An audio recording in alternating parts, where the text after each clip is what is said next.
The night the world first heard the Filipino lullaby that would one day silence an entire Ukrainian concert hall began quietly, almost invisibly, as many miracles do. It began not on a stage, not in front of cameras, not surrounded by reporters or applause. It began in a dim hallway of a small student dormitory in Quezon City, where a tall, soft-spoken Ukrainian exchange student named Olena first heard a sound that made her stop walking completely. She froze, the plastic bag of groceries in her hand still swinging from the momentum of her steps, her blonde hair falling over her face as she tilted her head, trying to understand what she was hearing. It was a voice, but not just any voice. A voice that carried warmth like a cup of hot chocolate on a cold morning. A voice that floated through the air like it was made of smoke and candlelight. The door to room 307 was slightly open, and from inside drifted a soft melody, sung without effort, without performance, almost like someone was singing to themselves because they couldn't help it. She leaned closer, completely unaware that her eyes were already starting to sting. It wasn't because of sadness. It was something more confusing, something she didn't have a word for. In Ukrainian, there were words for grief, nostalgia, heartbreak, longing, but this was none of those things. This was something gentle, like being wrapped in warm blankets, something safe. She didn't know the lyrics, but she felt the meaning instantly. A lullaby. A lullaby that didn't belong to Ukraine or to Europe or to the music conservatories she grew up training in. No. This was something else entirely. Something she had never heard before. Something that sounded like a mother singing to a child under a nipa hut roof while fireflies danced outside. Something that carried villages, oceans, storms, and prayers. She didn't realize she was crying until she felt a tear slide down her cheek. Her hand lifted automatically and pushed the door open a little more. And there, seated on the edge of his bed, with his back turned toward her, was the singer. A Filipino student, slender, dark-haired, a little shy-looking even from the back. He was holding a tiny wooden ukulele, strumming so softly it was almost a whisper. He was singing a lullaby called Sa Ugoy ng Duyan. Olena didn't know the title yet. She didn't know the story behind it. She didn't know it was written by Lucio San Pedro and Levi Celerio, men who poured their hearts into capturing the memory of a mother rocking her child. She didn't know she was listening to one of the Philippines' most emotionally powerful songs. All she knew was that something inside her chest was opening, like a cracked window letting in fresh air after a long winter. She didn't want to interrupt. Truly, she didn't. But the door creaked under her hand, and the singer immediately turned around in surprise, almost dropping his ukulele when he saw the tall Ukrainian girl standing there, eyes watery, face flushed from embarrassment. "Oh, hi," he stammered, startled. She wiped her eyes quickly. "I'm sorry. I didn't mean to. I wasn't spying. I was just... Your door was... and the music." He blinked at her as if unsure how to respond. Then he smiled, a shy, warm, Filipino smile that softened the sharpness of the moment. "It's okay. Did I disturb you?" She shook her head so fast her hair swayed. "No, you didn't disturb me. You moved me." "Moved you?" "Yes," she whispered. "Your song, it sounds like home, but not my home, someone else's home, but I can feel it. I can feel everything." The Filipino student blinked, clearly not expecting that level of emotional honesty at 9:30 p.m. on an ordinary Tuesday. "I didn't know anyone was listening. I'm sorry if I made you emotional." "Don't say sorry," she said immediately. "Never say sorry for something that beautiful." He chuckled awkwardly, rubbing the back of his neck. "I'm Miguel." "Olena." "Ukrainian, right?" "Yes, and you're obviously Filipino." They both laughed softly. Miguel looked at his ukulele, then at her, unsure what came next. But she stepped inside the room without waiting for permission, without meaning to overstep, just pulled by some unseen magnetic force. "Can you sing it again?" she asked. He blinked. "Again?" "Yes, I need to hear it again. Please." Miguel hesitated for a moment, shy and unsure, then gently lifted his ukulele, fingers pressing cautiously against the strings, and he sang. He sang the lullaby again, slow, soft, trembling at first, because performing for a stranger was different from singing to yourself. But as his voice settled, it became something warm again, something tender, something that could wrap itself around a fragile heart and hold it gently. Elena closed her eyes. She wasn't in the Philippines, and she wasn't in Ukraine. She was floating in a place made only of Miguel's voice, a place where grief didn't exist, a place where war couldn't follow her, a place where children slept peacefully and mothers hummed while the moon watched from outside the window, a place she didn't realize she'd been longing for until now. When he finished, the room was so quiet she could hear her own breath shaking. She didn't applaud. She couldn't. It would have felt wrong, too loud, too casual for something so intimate. Instead, she said the only thing that felt true. That song feels like it's holding my heart. Miguel looked down, cheeks turning red from embarrassment. It's a lullaby my mom used to sing to me. She stepped closer, voice soft. I could feel that. I really could. And perhaps that was the moment, the exact second, when destiny quietly adjusted itself, setting into motion a chain of events so improbable that no one could have predicted it. A shy Filipino student singing a lullaby in a dorm room. A Ukrainian woman hearing it at the exact moment her heart needed it most. Two people unaware that this tiny moment, this quiet, unremarkable moment, would lead one day to an entire Ukrainian concert hall crying in silence. But back then, none of that mattered. They were just two students sharing a lullaby. After a moment, Olena sat on the chair beside his bed, hugging her arms tightly around herself. What are the lyrics about? Miguel hesitated. About missing the feeling of your mother rocking you to sleep, missing home. Her voice softened. Can you tell me more? I want to understand the meaning. And so Miguel explained. He translated each verse gently, like he was holding delicate glass in his hands. He told her how the lullaby wasn't just a song. It was a memory, a longing, a love letter to childhood. It was the sound of mothers comforting children during storms. It was the music of countless lives, from fishermen to farmers, from city kids to island children, who all grew up with the same gentle melody. It's part of who we are, he said quietly, part of being Filipino. She listened with eyes full of wonder. It's beautiful. Miguel smiled shyly. Thank you. She nodded toward his ukulele. Teach me. Teach you? Yes. Teach me how to sing it. He froze, unsure if she was serious. It's in Filipino. I don't care, she said. Teach me. It took an hour of her stumbling over vowels, trying to roll the NG sound correctly, laughing whenever she accidentally changed a word. And during that hour, Miguel discovered something surprising. Olena could sing.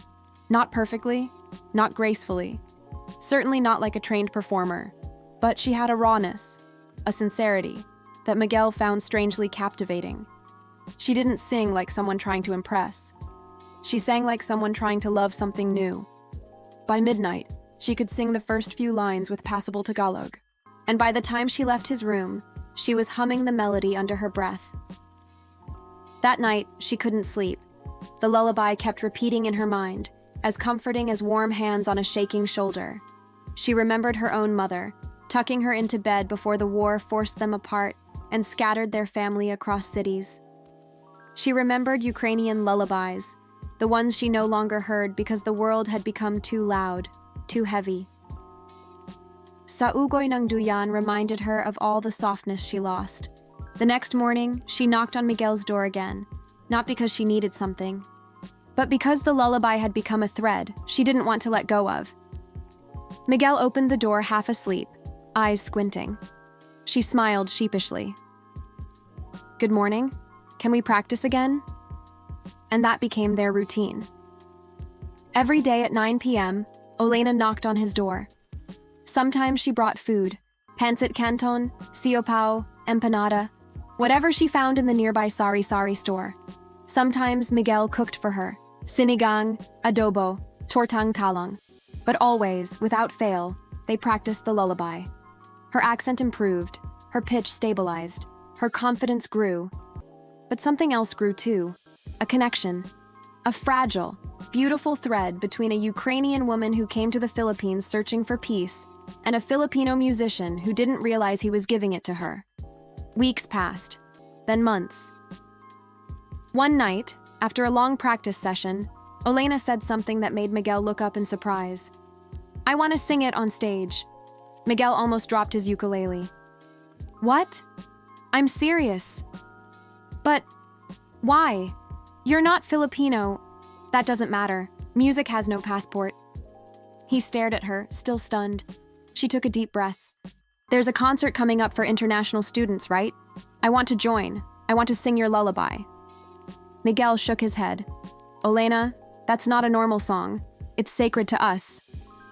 "Then help me honor it," she said softly. "Help me do it right." Miguel looked down at his ukulele, tension forming in his shoulders. "People might judge you." "Then let them. I'm not doing it for them." "Then why?" She smiled, a sad, vulnerable, honest smile. "Because when I sing it, I feel safe."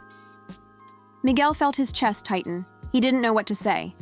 He didn't know how to explain that this lullaby, this simple song from his childhood, was becoming something bigger, something powerful, in her hands. And so, after a quiet moment, he nodded. "Okay," he whispered. "I'll help you." The next weeks were intense. They practiced every night, sometimes until midnight, sometimes until they were both too tired to speak. Miguel trained her vocal technique, helped her with pronunciation, taught her the emotional weight of each line. He didn't realize it, but he was also teaching her the soul of the Filipino people through one lullaby. The night of the performance came. Lights, a crowd of foreign students, a nervous Ukrainian girl trembling backstage. Miguel squeezed her hand gently. "Just breathe." "I'm scared," she whispered. "I know, but you're ready." When her name was called, she stepped into the spotlight. One microphone, one ukulele, one Filipino lullaby, and when she began to sing, the auditorium fell silent. The foreign students didn't know what the lyrics meant, but they felt it. They felt everything. By the time she finished, the entire audience was staring at her with tears in their eyes. That was the night Olena realized something life-changing. This lullaby belonged not just to the Philippines, but to humanity.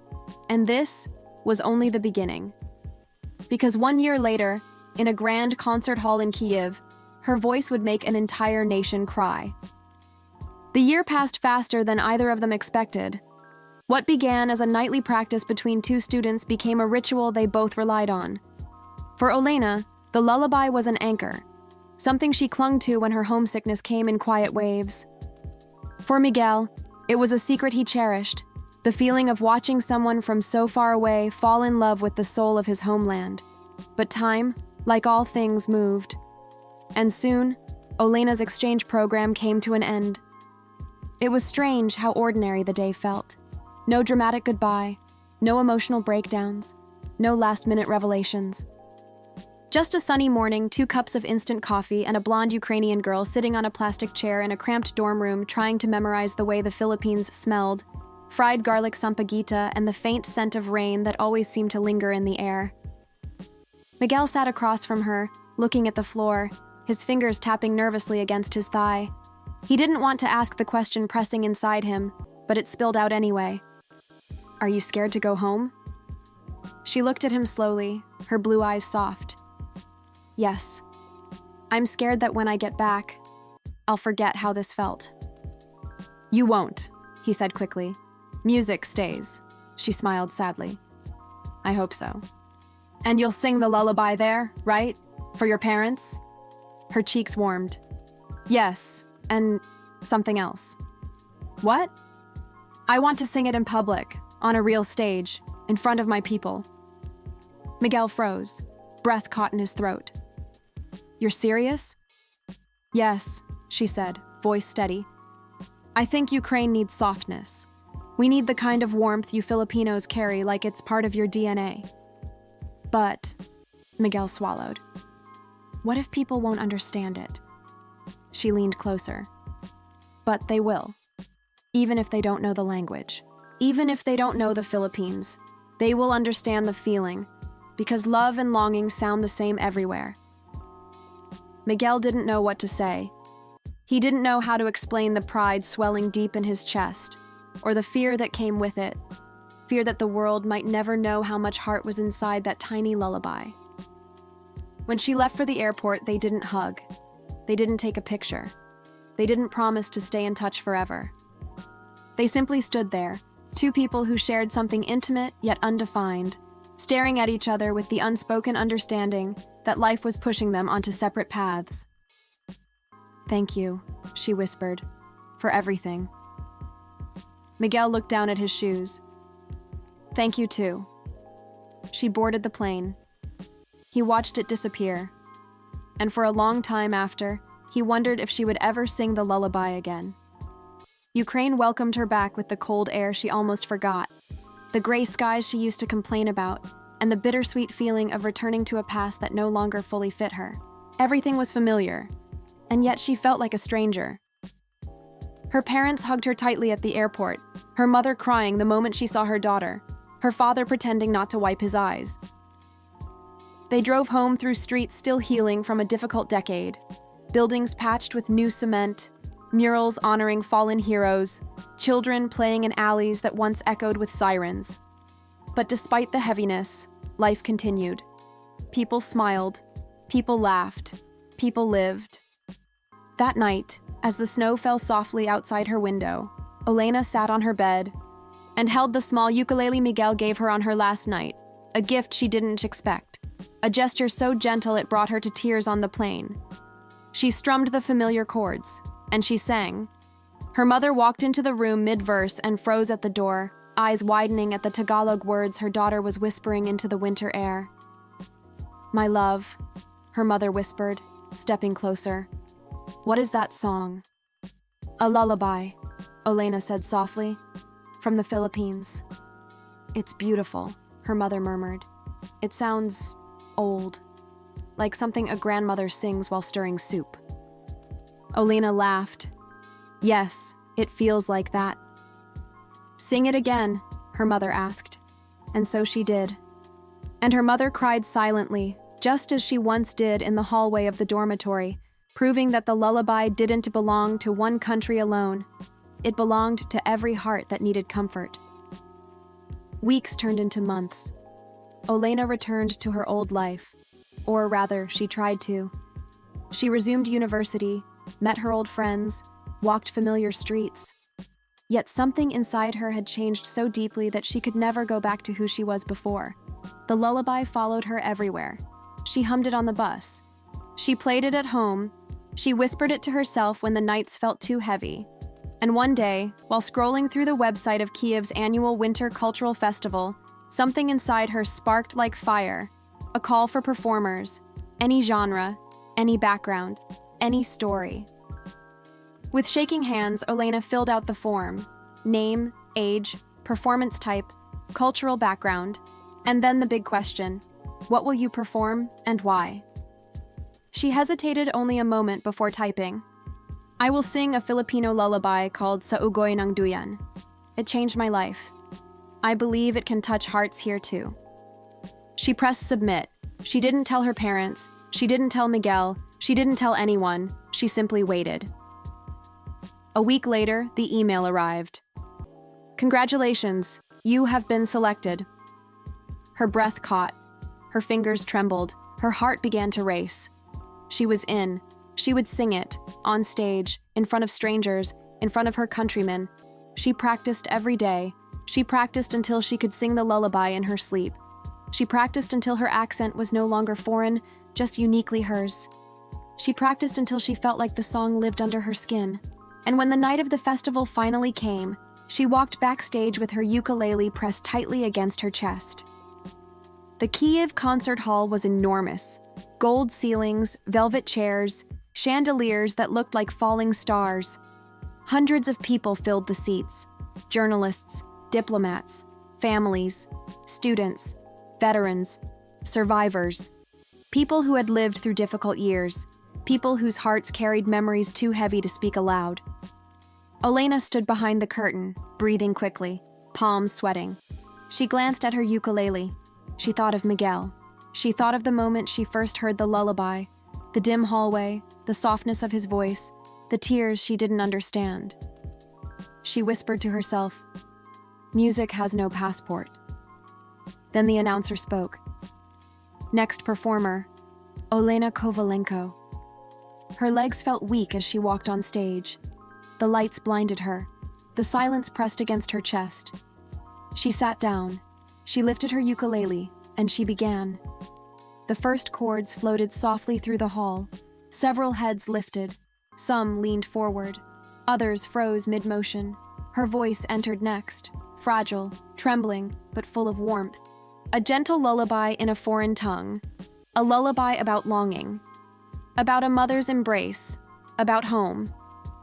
She sang each syllable with reverence. Her accent wasn't perfect. Her pitch wavered once, but none of that mattered, because she sang with her whole heart.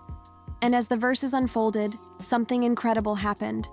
The hall grew even quieter. Breaths softened, shoulders lowered. Mothers in the audience touched their children's hair. Fathers clasped their hands together. Veterans wiped their eyes. Old women clutched their scarves. And when she reached the final line, the line Miguel told her was the most sacred, her voice cracked in the most beautiful way. And the Ukrainian audience, already on the edge of tears, finally broke. Soft sobs, shaking breaths, hundreds of people crying in silence. Not because they understood the words, but because they recognized the feeling, that longing, that craving for peace, that memory of a mother's love, that fragile hope for home. When the song ended, she lowered her ukulele, breath trembling. For 3 long seconds, the hall remained silent. Then the applause erupted like thunder. Standing ovation. People on their feet, children clapping, elderly crying openly.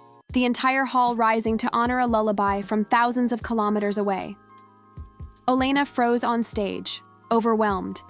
She wasn't expecting this. She wasn't prepared for this. She looked up at the balcony, and then her breath caught completely. Someone was standing there, a lone figure, short hair, dark skin, shy smile. Miguel. Miguel was there. She didn't know how he came. She didn't know how he found her. She didn't know how he got a plane ticket or why he was standing in the balcony of a Kiev concert hall, but there he was, watching her, proud, moved, crying. She covered her mouth, tears pouring down her face. The world around her blurred, the applause echoed like waves, and in that moment, that unbelievable moment, the Filipino lullaby born under a nipa hut roof reached across the world and softened the hearts of an entire Ukrainian audience. After the concert, she found Miguel in the lobby. He looked nervous, hands shoved in his pockets, like he wasn't sure he belonged there. She ran to him. He opened his arms instinctively, and she hugged him tighter than she'd ever hugged anyone before. "You came," she whispered into his shoulder. "I had to," he said softly. "It was your moment." "Our moment," she corrected, pulling back to look at him.